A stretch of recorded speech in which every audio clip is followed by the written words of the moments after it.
¿Qué tal? Espero que se encuentren muy bien, grupo. Vamos a continuar con las clases virtuales. Esta sería la 9 y vamos a revisar, empezamos ya hace 3 clases con la corteza. De ahí nos movimos al lóbulo frontal, después revisamos el lóbulo parietal, lóbulos parietales, y ahora vamos a abordar los lóbulos temporales. Y así como hemos hecho en las sesiones anteriores, vamos a ver la anatomía y también la función de estos lóbulos y la implicación que tiene a nivel cognitivo y, si es el caso, psicológico. Vamos a iniciar primero con la parte de anatomía. Nosotros vamos a poder ubicar los lóbulos temporales. Se ve muy bien en esta gráfica, ahorita regreso a la anterior, pero vean aquí, esta imagen nos está mostrando esta división que se hace del lóbulo frontal, el lóbulo parietal que ya vimos. Ahora estamos abarcando el temporal y todavía nos falta revisar el occipital. Pero más o menos estas divisiones, ¿verdad?, anatómicas es cómo podemos identificar los diferentes lóbulos. Y los lóbulos temporales están situados por debajo de la porción principal y del ramo posterior de la cisura de Silvio, ¿verdad?, que es esta cisura lateral que estábamos revisando en las primeras clases. Y también está limitado por la parte inferior, si nosotros trazamos una línea imaginaria, que sería entre la cisura parieto-occipital, que está en esta zona, la cisura parieto-occipital, y también esto que se llama muesca, que de la parte sería preoccipital, una muesca preoccipital. Así es que nosotros podemos trazar estas líneas, esta línea imaginaria aquí, y esta. Aquí estamos encontrando nuestros bordes para identificar los lóbulos temporales. Y está dividido a su vez por los surcos temporales superior, el inferior y bueno, lo tenemos aquí, serían estos surcos, surco y el inferior. Y entonces tendríamos nosotros 3 giros. Si tenemos 2 divisiones, vamos a encontrar 3 giros, que sería el giro temporal inferior, el giro temporal medio y el giro temporal superior. El surco superior termina en la parte inferior del lobulillo parietal. Lo tenemos por aquí, lobulillo parietal. Y la corteza que está adyacente en la parte superior se va a denominar circunvolución angular. Vamos a ver si aparece aquí. Angular. Giro angular. Aquí está. Bueno, tendríamos el giro y ahí a un costado la circunvolución angular, que sería esta zona. Estaríamos entonces ubicando en la parte superior del lóbulo temporal estas regiones. Y bueno, esta zona, ¿se acuerdan que estuvimos revisando parte del sistema límbico? Y uno de ellos con los que tiene mucha conexión es con la amígdala, que estaría en las profundidades de cada lóbulo temporal. Y se acuerdan que la amígdala la habíamos nosotros definido como varios núcleos, pequeños núcleos, y pertenece a ese sistema límbico. Así es que ya sabrán la gran implicación que tiene con el sistema psicológico, con la empatía, con el miedo, con algunas clasificación de emociones y también la identificación de esas emociones. Muy bien, lo que podemos observar en la corteza temporal, en la parte posterior de este lóbulo, se va a relacionar, estaríamos en esta zona, se va a relacionar con la percepción e interpretación de información auditiva y con algunos aspectos que nos van a ayudar a identificar y coordinar la parte visual. También tenemos interconexiones de los segmentos auditivos y visuales con los lóbulos occipitales, con el temporal y parietal.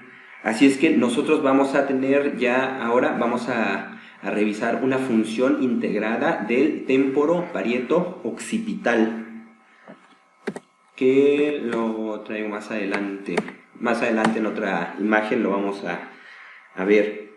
Y la porción anterior, que sería esta zona de los lóbulos temporales, van a estar vinculadas a la actividad motora, visceral y algunos aspectos de la conducta. Lesiones en esta zona pueden manifestarse o pueden provocar crisis psicomotoras y se dan en la zona del uncus. Entonces lo que podría presentarse es que se esté percibiendo de manera constante, aunque no lo haya en el ambiente, un olor fétido desagradable. Y tenemos ahora las áreas de... Bueno, estas son imágenes también para identificar los lóbulos temporales. Los tenemos aquí, si pudiéramos entenderlo, como la base, aunque sabemos que tenemos estructuras profundas, pero en la parte de la corteza tenemos aquí los lóbulos temporales, lóbulos occipitales, parietales y el frontal. Aquí tenemos otra vista. Nos ayudan mucho las imágenes a identificar las zonas. Y bueno, ya aquí esta es una imagen que vamos a identificar como lo que puede corresponder y por lo que está también delimitado el lóbulo temporal. Nosotros sabemos, bueno, que la circunvolución de Heschel, que serían las áreas 41 y 42 de Brodmann, aquí están, se encuentra en la parte superior de la circunvolución temporal. Superior estaría aquí circunvolución, nosotros arriba tenemos las áreas de Heschel y estas contienen el área auditiva primaria, que pudiéramos definirlo como A1. Y esta circunvolución, este lugar, aquí esta área, recibe proyecciones desde el cuerpo cingulado medial y es uno de los relevos de las proyecciones auditivas. Así es que la A1, o nuestra área auditiva primaria, está organizado en donde primero detectamos las frecuencias bajas, y las vamos a encontrar de manera más rostral y lateral que las frecuencias altas. ¿Qué es esto? La parte rostral, si recuerdan, en esta zona nosotros pudiéramos ubicarla en esta parte, ¿no? En la zona rostral. Y estas neuronas que están en esta zona, en el área 41 y 42, no nada más responden a la frecuencia que sería como nosotros percibimos a partir de vibración y la traducimos en sonido o ruido o lenguaje. También nos ayuda a identificar la localización del sonido, es decir, de dónde proviene, de qué cuadrante. Y así es que cuando hay lesiones en esta zona, que sean unilaterales, pueden no detectarse clínicamente, pero se pueden descubrir con pruebas como potenciales evocados auditivos o tareas de audición dicótica, en la cual estas tareas incluyen que de los dos oídos te van a estar administrando información diferente. Hagan de cuenta que en el oído izquierdo van a estar dando cierto tipo de información y en el auricular derecho van a estar dándote otro tipo de información, y entonces tú tendrías la capacidad de estar identificando qué información está entrando por cada uno de los oídos. Bueno, esta área de asociación auditiva tiene una gran relación con el área 22, que estaría en la circunvolución temporal superior. ¿Y esta, a qué nos ayuda esta parte, o cuál es su función?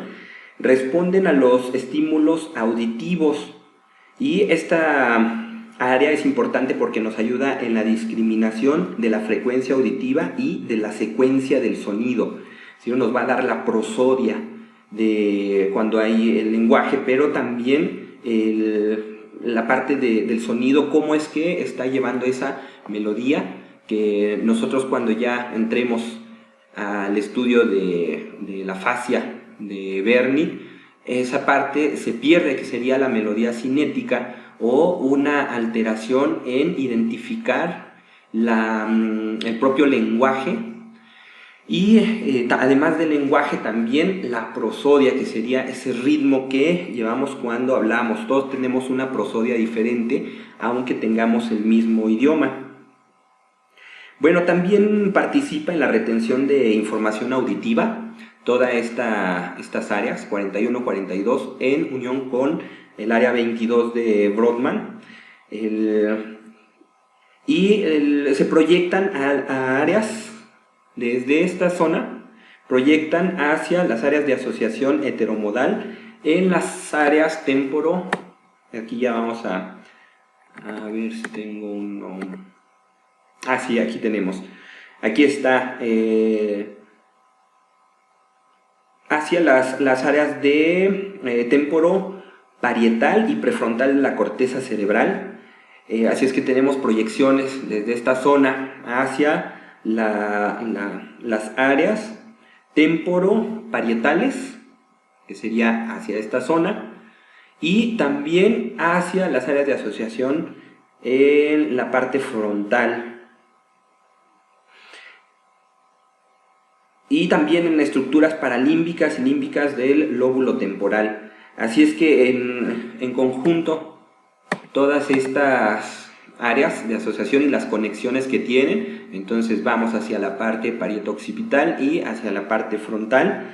Lo que nos va a estar apoyando es en la área de asociación visual, que se localiza en la corteza periestriada. Nosotros esa área la identificamos con las zonas 18 y 19 de Brodmann, que estarían ubicadas en la parte occipital, que vamos a revisar la siguiente clase, pero anticipo que son áreas visuales.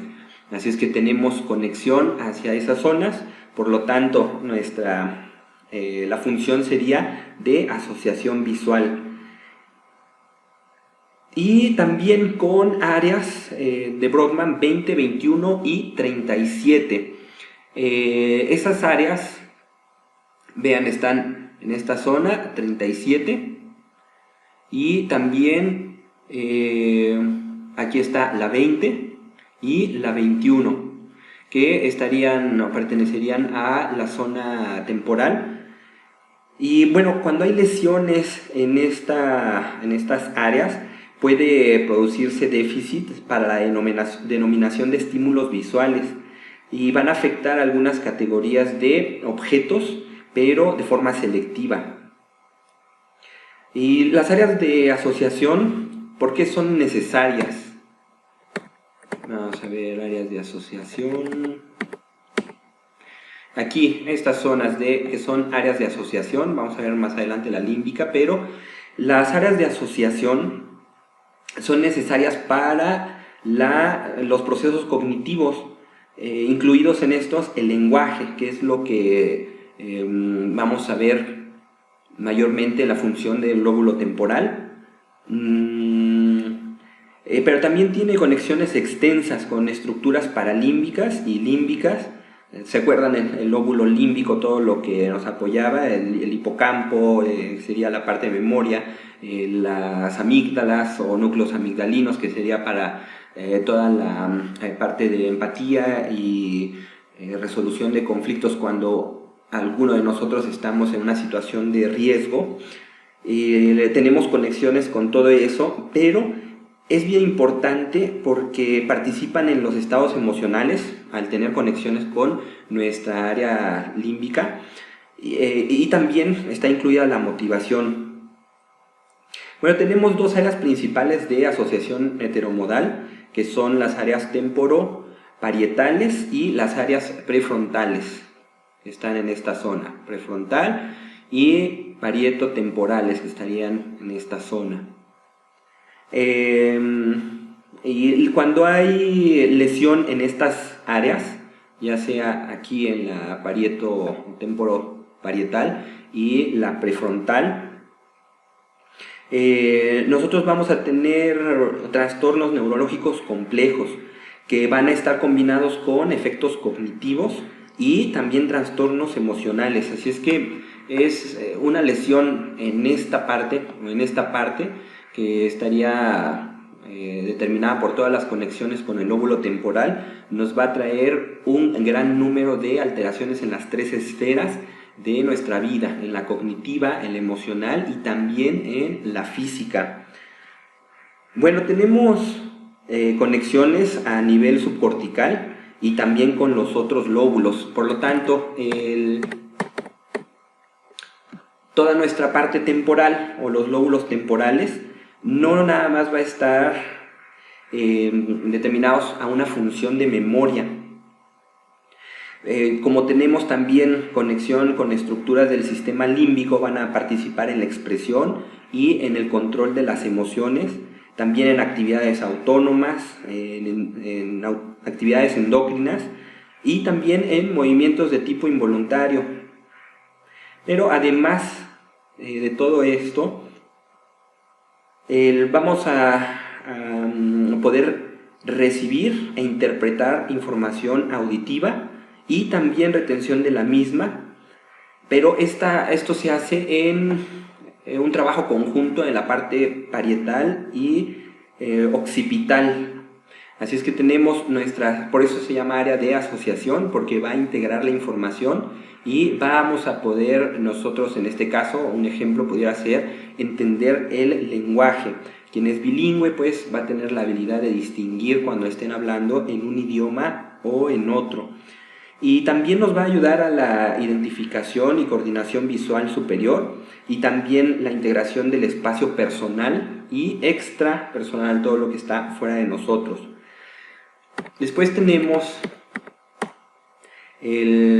aquí vamos a ver, vamos a revisar el área de Wernicke, el área de Broca, que pertenecen al lóbulo temporal, y aquí con el área de asociación que vimos hacia el prefrontal. Pero vámonos con esta subdivisión que puede tener el lóbulo temporal. Nosotros podemos encontrar la corteza auditiva primaria en esta zona, que corresponde a las áreas de Brodmann 41 y 42. ¿Se acuerdan que vimos como A1? La tenemos en esta zona, ya aquí en otra imagen. Y bueno, en esta parte del lóbulo temporal se encuentra la corteza auditiva primaria, secundaria y también la asociativa. Y estas zonas del cerebro son las que están encargadas de, además de percibir los sonidos, va a poder realizar la codificación y descodificación e interpretación de la información auditiva. Así es que este es un elemento indispensable para la comunicación, el desarrollo del lenguaje. Y cuando hay aquí nos está hablando entonces de el área de Wernicke 41 y 42, en un trabajo conjunto con el área 22, que sería la que nos habilita para la comprensión del habla.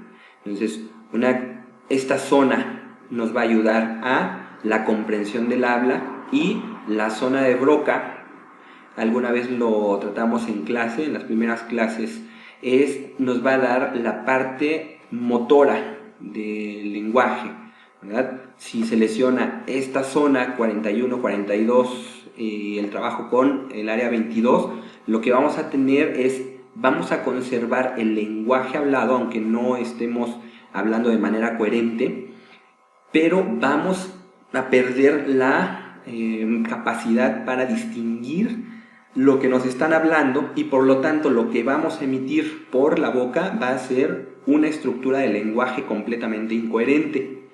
Y cuando se lesiona el área de Broca, que sería esta parte, lo que vamos a tener vamos a tener conservada la zona de comprensión del lenguaje, es decir, vamos a estar entendiendo lo que nos están diciendo, pero cuando demos la respuesta vamos a tener alterado la expresión del lenguaje. ¿Qué es esto? Podemos tener lenguaje telegráfico, que sería se reduce la estructura gramatical, y entonces vamos a estar hablando a lo mejor con verbos, desaparecen sustantivos, es decir, se vuelve muy cortado el lenguaje, ¿no? Y vamos a estar diciendo ir, tienda, por ejemplo, y desaparecen algunas estructuras gramaticales, pero sí estamos comprendiendo, a diferencia del trastorno de cuando hay afasia de Wernicke. Bueno, el área de Wernicke, ¿dónde está? Que pudiéramos también considerarlo, además del área primaria 41 y 42, como las zonas de trabajo 22 y 21. Aquí más abajo tenemos nuestra área primaria, aquí, área auditiva, y después la zona de Wernicke, que la tenemos en esta parte. Bueno, vean cómo va cambiando un poco aquí está. Vean, área auditiva primaria, comprensión y formación del lenguaje. Es un área secundaria del hemisferio cerebral dominante, que generalmente es el izquierdo, pero recuerden con esa variante que tratamos en alguna clase de las lenguas tonales, como el idioma chino, el idioma japonés, en donde se estructura más del lado derecho, pero para toda la parte occipital de manera regular se encuentra en la parte izquierda, y ahí lo vamos a denominar como área de Wernicke, y esta área está encargada de la comprensión del lenguaje. Por lo tanto, nos va a permitir la comunicación verbal entre dos o más personas, y bueno, la producción del lenguaje estaría en esta zona, que sería el área motora del habla, que estaría en el área de Broca, que está situada en la corteza frontal, pero toda esta zona corresponde a un circuito de lenguaje, ¿verdad? Nosotros, bueno, estamos hablando aquí de lenguaje oral, pero también se puede desestructurar el lenguaje escrito. Ese lo vimos cuando teníamos una alteración también en la zona parietal, ¿se acuerdan? En la clase anterior vimos que puede haber una apraxias para la escritura. Nosotros vimos nada más apraxia del vestir, pero cuando hay implicación con esta zona podemos tener también alterado la parte de lenguaje escrito, así como lo tenemos aquí en el lenguaje propiamente hablado. Y después nos vamos con el giro angular, que sería el área de Brodmann 39, en esta zona. Bueno, esta área es muy importante porque nos va a permitir la lectoescritura. Aquí es donde se asocia la información visual con la auditiva, y entonces nos va a permitir asignar a cada grafema su correspondiente fonema, y también nos va a dar la posibilidad de que se produzca un cambio en el tipo de datos con el que trabaja el cerebro, ya sean imágenes a sonidos y con un componente simbólico. Cuando hay lesión en esta zona, entonces la lectura regularmente suele estar afectada, entonces se vuelve muy lenta o inexistente. Así es que vean, el lenguaje no nada más es el que nosotros hablamos cuando se lesiona esta zona, el área de Brodmann 39. Lo que vamos a presentar es una alteración en la capacidad para leer. Y nos vamos ahora al giro supramarginal, que corresponde más o menos con el área de Brodmann 40, también muy próxima al área auditiva primaria. Y bueno, esta forma parte del área sensitiva terciaria, esta área de Brodmann, que sería 40, estamos en el giro supramarginal, y este giro participa en el reconocimiento táctil y también en el lenguaje. Gracias a esta zona nos da la capacidad de reconocer el relieve de las superficies o también de las letras mediante los dedos, y las podemos asociar a sonidos. Así es que nosotros podemos distinguir una A, por ejemplo, en un relieve, y entonces vamos a saber que es una letra A, y así con todas las otras letras, y pudiéramos ir leyendo a partir de los dedos. Pero si hay una alteración en esta, nosotros tendríamos una incapacidad para distinguir las letras con el tacto. Nos vamos ahora a la región temporal medial. ¿Dónde está? Giro temporal medial. Aquí está. En esta zona, el giro temporal medial, aquí está englobada la región del hipocampo, y también, bueno, como sabemos, participa en la memoria y el reconocimiento. Va a procesar la información y nos va a ayudar en ese switch que hacemos entre la memoria a corto plazo y la memoria a largo plazo. Sabiendo que la memoria de corto plazo, recuerdan en la clase anterior, es esta capacidad que tiene el cerebro para tener de manera, por algunos segundos, información. Sería esa a corto plazo, y después lo vamos a pasar al almacén de largo plazo, y esto involucra, y es bien importante para el aprendizaje, cuando una información va unida a una situación emocional, entonces es más fácil que nosotros lo podamos aprender y pasar al almacén de largo plazo. No nada más como a veces hacemos para los exámenes, de aprendernos alguna información y después la olvidamos. Aquí, cuando nosotros le damos al aprendizaje una carga emotiva, entonces vamos a tener una mejor memorización. Y todo eso se da en relación con nuestro sistema límbico. Por eso la gran unión en conexiones que tenemos de esta parte temporal con amígdala, con hipocampo y con otras áreas del sistema límbico.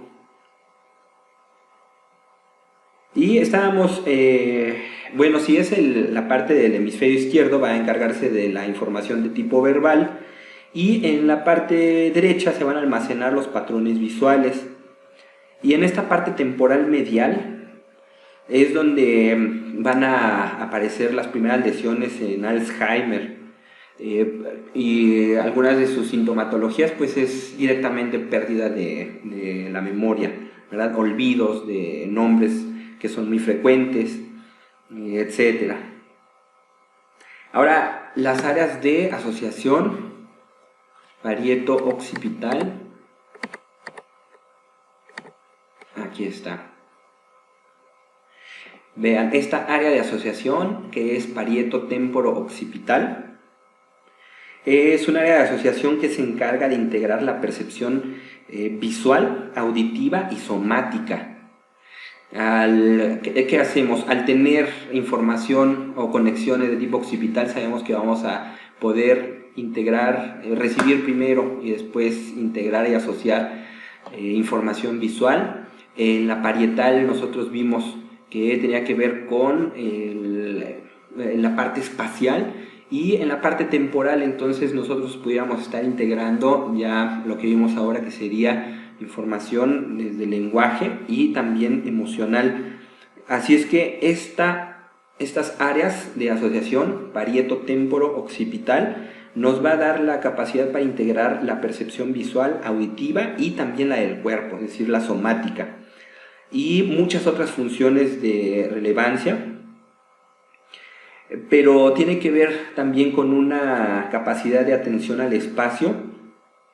Y cuando se lesiona esta área de asociación en alguna de la zona, puede presentarse el cuadro que vimos en la clase anterior en la zona parietal, que era la heminegligencia o hemi-inatención del espacio contralateral en donde está la lesión. Y nos vamos a la última, que sería las áreas de asociación límbica, que se encarga de dar información emocional a las percepciones y va a integrar la emoción entonces con la percepción, pero va a participar gracias a esos dos elementos en la memoria y en el aprendizaje. Y también, bueno, como tiene una conexión ya con la parte prefrontal, lo que puede inferirse también es que pudiera ayudar a la regulación de la conducta, pero también como está con estructura límbica más asociada a la conducta sexual y en el mantenimiento de la estabilidad emocional. Así es que, ¿qué podemos concluir de todo el lóbulo temporal?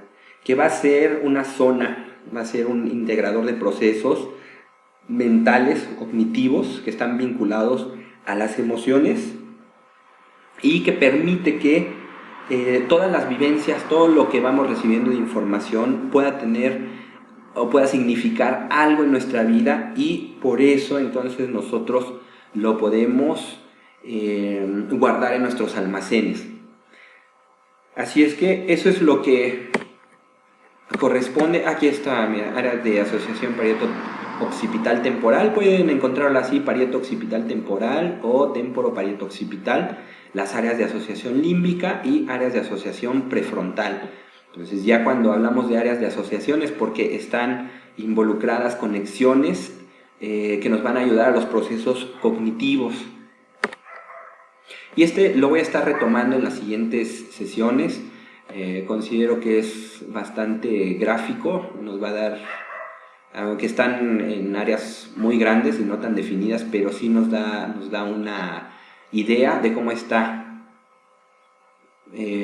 por áreas de función en el cerebro. ¿Qué viene en las siguientes clases? Vamos a terminar con los lóbulos. Nos vamos a ir con los lóbulos occipitales, que sería la siguiente clase. Después vamos a ver la ínsula, que ya en las primeras clases vimos. ¿Se acuerdan que era teníamos que hacer como un levantamiento para encontrar la ínsula? Y vamos a terminar con el cerebelo. Ese sería nuestro último tema. Así es que tengan una muy buena tarde. Espero que se encuentren bien, al igual que su familia y amigos y gente con la que ustedes tienen contacto. Cualquier duda o cualquier situación que quieran tratar directamente conmigo, tienen mis datos de contacto en correo electrónico o directamente en las plataformas, tanto en Google Classroom como en EUAM. Muy bien, un abrazo a todos.